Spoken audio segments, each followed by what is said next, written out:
চলুন আজ একটা গল্প শোনা যাক। খুব সাধারণ একটা গল্প, কিন্তু এর ভেতরে লুকিয়ে আছে একটা দারুণ বার্তা। গল্পটা একটা আম গাছ, একটা ভূত আর একটা ছোট্ট গ্রামকে নিয়ে। এমন একটা গল্প যা আমাদের খুব পরিচিত কিছু কথা নতুন করে মনে করিয়ে দেবে। তো গল্পটা শুরু হচ্ছে একদম শান্ত ছোট্ট একটা গ্রাম নিয়ে।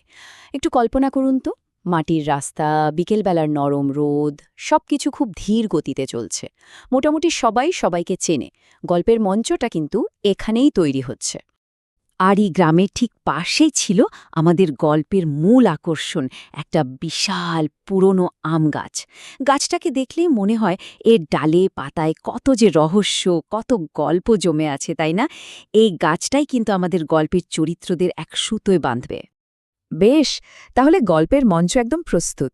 এই প্রথম অংশে আমরা গল্পের প্রেক্ষাপট আর তার সবচেয়ে বলা যেতে পারে ইন্টারেস্টিং চরিত্রটাকে একটু কাছ থেকে চিনে নেব। তো গল্পের সবচেয়ে রহস্যময় চরিত্রটা হলো বুবু, আম গাছের সেই ভূত। কিন্তু শুনুন, বুবু কিন্তু মোটেই কোনো ভয়ঙ্কর ভূতটুত নয়, বরং ওকে বলা হচ্ছে দুষ্টু আর মজার একটা আত্মা। ভাবা যায়, ভূতের গল্পে এমন চরিত্র! গ্রামের লোকেরা হয়তো একটু ভয় পেত, কিন্তু আসলে বুবু ছিল বেশ একাকী, হয়তো সবার অলক্ষ্যে একটুখানি সঙ্গই খুঁজত সে। বুবুর একটা বাঁধা রুটিন ছিল। প্রতি রাতে যখন সারা গ্রাম ঘুমের দেশে, ও তখন গাছ থেকে নেমে আসত।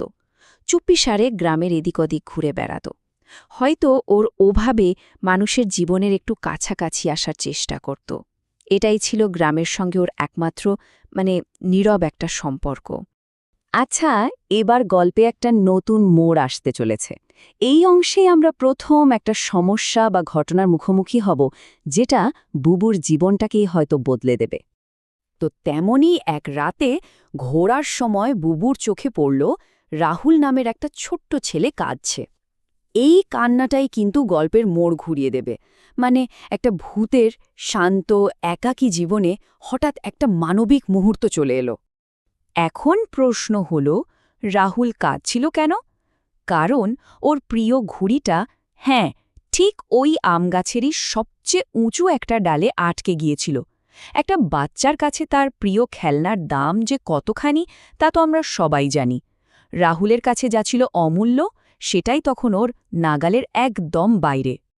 আর এখানেই আসছে গল্পের সবচেয়ে গুরুত্বপূর্ণ মুহূর্তটা, গল্পের ক্লাইম্যাক্স, যেখানে বুবুকে একটা সিদ্ধান্ত নিতে হবে।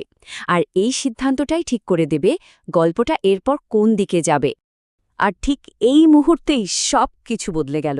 বুবুর মনে একটাই প্রশ্ন, আরে, আমি যদি ওকে একটু সাহায্য করি? দেখুন, এটা কিন্তু শুধু একটা সাধারণ চিন্তা না, এটাই ছিল সহানুভূতির জন্ম, গল্পের সেই টার্নিং পয়েন্ট। এই প্রথমবার বুবু শুধু একজন দর্শক হয়ে রইল না, সে ভাবল গল্পের একটা অংশ হয়ে উঠবে। আর বুবু শুধু ভাবলই না, সঙ্গে সঙ্গে কাজেও নেমে পড়ল। প্রথমে সাবধানে উড়ে গিয়ে ডাল থেকে ঘুড়িটা ছাড়িয়ে আনল, তারপর একদম নিঃশব্দে সেটাকে রাহুলের জানালার কাছে রেখে এলো। কাজটা খুব সহজ, কিন্তু এর পেছনের ভাবনাটা ছিল অসাধারণ। তো বুবুর এই সিদ্ধান্তের ফল কি হল? চলুন পরের ধাপে দেখি এই ঘটনার পর ঠিক কী ঘটল। সকাল হতে রাহুলের তো ঘুম ভেঙে চোখ কপালে। ও অবাক হয়ে ভাবছে, কি আমার ঘুড়িটা ফিরিয়ে দিল?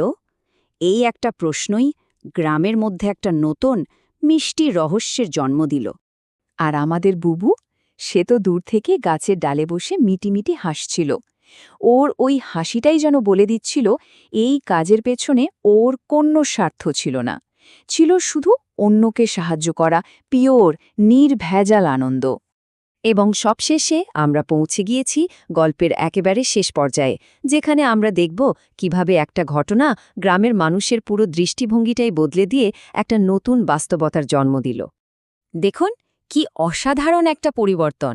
যে বুবুকে গ্রামের মানুষ এতদিন ভয়ঙ্কর একটা ভূত বলে জানত, সেই বুবুই এখন সবার কাছে সাহায্যকারী বন্ধু। ভয় থেকে বিশ্বাস আর ভালোবাসার এই যে রূপান্তর, এটাই তো গল্পের আসল ম্যাজিক। ভাবুন, একটা ছোট্ট কাজ একটা গোটা গ্রামের বিশ্বাস কিভাবে বদলে দিতে পারে। আর এই নতুন বিশ্বাস বা ভালোবাসার একটা সুন্দর প্রতিফলনও দেখা গেল। গ্রামের বাচ্চারা এরপর থেকে বুবুর জন্য ওই গাছের নিচে মিষ্টি রেখে যেতে শুরু করল। মানে ভয় আর দূরত্বের সম্পর্কটা একেবারে কৃতজ্ঞতা আর ভালোবাসার একটা মিষ্টি সম্পর্কে পরিণত হলো।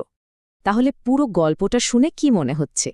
আমাদের সামনে কিন্তু একটা খুব সহজ কিন্তু গভীর প্রশ্ন এসে দাঁড়ায়।